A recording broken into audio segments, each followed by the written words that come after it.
Good afternoon, folks. Scott Watts here at Watts Way Farms. Thought I'd do another video this afternoon for something that's not necessarily farm related, but something that might, benefit others like I think it's going to benefit me. So, I woke up this morning, it was a balmy 30 degrees outside, and, and it's not terribly unusual for it to get below freezing in South Central Alabama where I'm located, but it's definitely not the norm. And honestly, I had no idea that it was going to get that cold last night. I hadn't been following the weather reports like I should.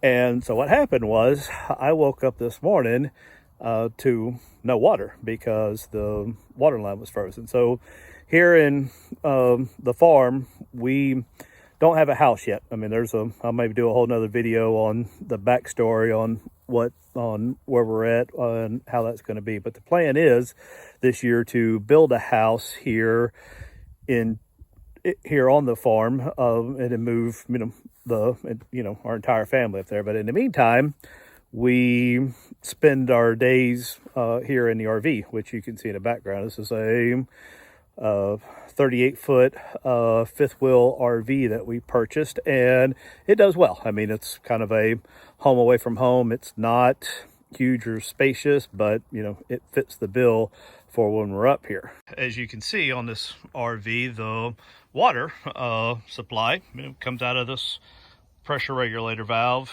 and into the filter, and I've just got it hung up to keep it off the ground, and then it runs underneath the length of the RV, and then where it enters over here on the underside to feed the house or feed all the sinks and appliances and everything inside. So the challenge that I have, and I believe the reason I didn't have water, is because this exposed line, as you can see, was frozen. So once it warmed up, as it did today, that was no longer an issue. So to fix this issue going forward, I need to do something different. In the past, what I had done was I would just leave the water dripping a little bit at the sink and basically let it drip all night, which is kind of wasteful and inefficient and probably not foolproof either. So I decided this morning that there ought to be a heated water hose of sorts, something that would keep the water hose warm and above freezing, that specifically made for this. And quick search on the internet, and lo and behold, they do make heated water hoses that you plug in and will keep the water from freezing when it gets cold. The challenge, my personal challenge, that was just a 25-foot one, was right at $100, sometimes more. And I believe, and I don't know the length of this hose that I have, but I am pretty sure it's a 50-foot. So what I figured is there ought to be an easier way, and I'm pretty sure this idea that I have is going to work. I did a quick search, and I did see other tutorial type videos that talked about how to do it, and I didn't watch them. I just figured this is pretty basic and straightforward. So we're going to make our own heated water hose and save a bunch of money in the process. So let's see if this works. Okay, so here are the parts that I got for this little project. I bought these 6-foot insulated, pipe protectors. I bought the ones for the 1-inch pipe, thinking between the water hose and the cable they would need. Now, I bought 7 of these, which is probably more than I needed, but they were $2 and a couple pennies a piece. I'd rather have one more or 2 more in case I mess up or whatnot, than versus having to drive all the way back to Lowe's. I bought 2 rolls of this duct tape, black. Again, probably 1 roll more than I needed, but same reason. Those were about $6. And then this is the Easy Heat electric cable. And it's interesting, the distance on this is 27 to 31 feet. So I guess I don't know how they get that difference of 4 feet, but there you have it. Now this was like $36. It was 40 bucks. I get a 10% veterans discount on everything at Lowe's. If you're a veteran and don't get that, you should definitely sign up. It helps. So anyway, and then the water hose. I don't remember what that cost. I've had it since we bought this RV last summer. So let's put all this together and see if it works. Now, one thing that is interesting, I was reading the instructions, and I guess this has a thermostat on it. So I guess this part should touch the water hose, and then it kind of turns on and off when it gets down below freezing. Pretty cool. So I think what I'm gonna do to start with is I'm gonna tape this to the water hose with electrical tape, just spread out, just to kind of keep it kind of all together. And they're very specific about not coiling it and not over bending it and whatnot. So I'll do that first to ensure that it stretches out. I think I've got more water hose than I have of this electrical cable, but I don't think that's going to be an issue. Let's see.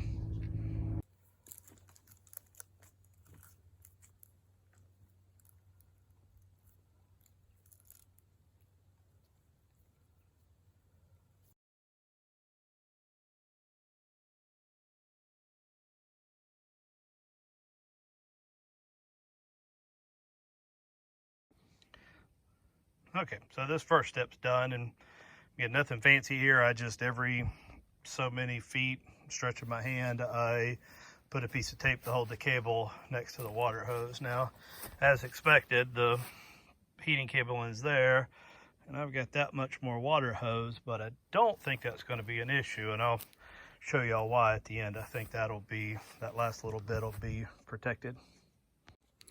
So now for this next step, I'm just going to take the insulated pipe and put it around the water hose and the heated cable. I'll use a few pieces of duct tape to kind of secure it and hold it in place. Let's see how this works out.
Okay, so here's the semi-finished product. I used all but 2 of the insulators, so I used 5, and I still got about 10-12 inches of the heat cable sticking out, but I'm going to wait and see. I've got an idea about how I'm going to do this extra slack.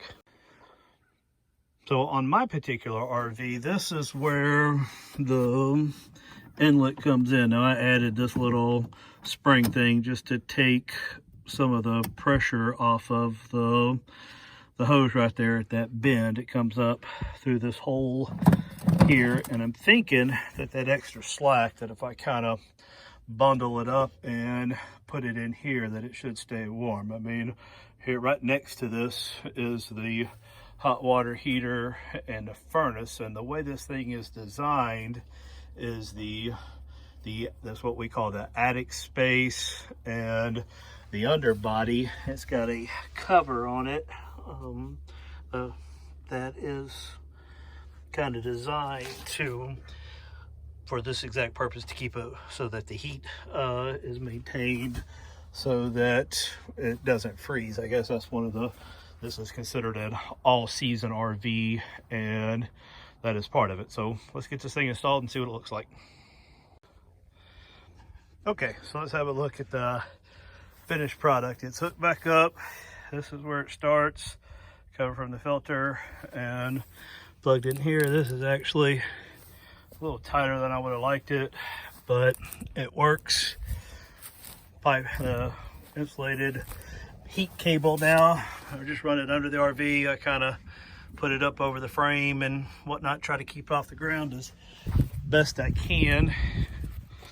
And then it comes up and in here, you know, there's a little bit more slack I could probably pull off of that, but as suspected, I ended this extra slack kind of just coil up in here. I ended up using another, one of the extra, I had 2 leftover pieces of this insulated pipe. I ended up using all of one and then about 2 feet of the second one to get up in there. So that means I've probably got about 5 feet of pipe, of water hose that's not, doesn't have the heat cable on it. So if that, I guess if that poses an issue, I can always get another shorter cable and start on this side and run back. I do have another plug in here that I could tie into, but we shall see it. And also cut up a few pieces of that foam to kind of seal that hole a little better. I actually think this will be good. I think that the heat will radiate enough from the where it is that last little probably 4-foot piece of 5-foot piece right there till it goes up is gonna not freeze. It's close enough to the underbelly of the RV. It's literally right on top of both the hot water heater and the furnace, so I mean there should be some pretty good heat radiating from that as well. So we shall see. I believe it's going to get down below freezing again tonight, and I'll get up first thing in the morning again like always and go to make my coffee and see if there's water there to do it, and I'll let y'all know. Let's see. Okay, it's actually 4 days later now, and I'm finally able to test to see if my homemade heated water hose will work. It just, from the day that I made it, it hasn't gotten down below freezing enough to really let me see if this is going to work. Yesterday it did. When I woke up, it was 38 degrees with a real feel temperature of 30, but I don't know if that was freezing enough to really test it out. The other days it was only down in the 40s, but now it's Sunday morning and it's quite cold. According to my weather app, it's 30 degrees with a feels like of 26, so definitely well below freezing. So I haven't tried this out yet. The other morning when this happened, before, when it was this cold, before I had my homemade heated water hose, I came in, turned the water on to make my coffee, and water trickled out for a second and then nothing. So let's see if this works. All right, so still inside the RV. Here's the water. Turn it all the way over to cold. Turn it on, and look at there, water flows. Because we're in an RV, we don't have a whole lot of water pressure. I use a pressure reducer to keep it down to around 40 pounds because I don't want to blow up the pipes in these RVs. Those of you that have an RV, have ever had an RV, know that they're not the best constructed houses out there to live in, or places to live in. So you do what you can to, you know, take care of it or not be too harsh on it. So looks like it works. I got water flowing. It's quite cold. I would not want to have to be bathing in that or anything, but it's cold.